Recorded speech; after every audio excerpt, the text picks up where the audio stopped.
Паспорт, бюллетень, согласие. 23-59 сайлау участығы Андреевка мектебінде урнашкан. Исемлікті 411 сайлаушы 11 быйыл бірінші тапкыр.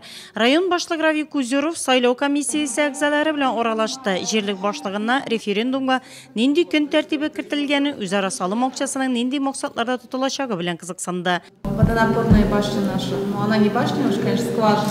И засыпать дороги, проблемные участки на улице. Пока 200 рублей только решили. 23-60 сайлау участығы Багдашкина ауылының күп функциялы үзәгендә урнашкан.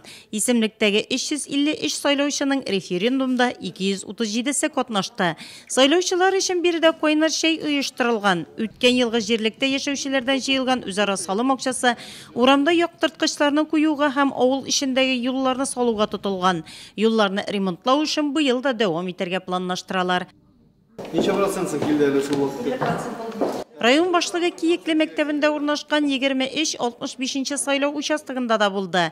Көн уртасында ук бирде халыкның 50% үз тавышын биргән иде. Авыл җирлегендә үзара салым акчасы белән эшләр эшләнү быел безнең җирлектә 3нче елга китте. 16нчы ел эш нәтиҗәләре, 17нче ел эш нәтиҗәләре белән референдум нәтиҗәләре белән безнең җирлектә эш тулысы белән төгәлләнде.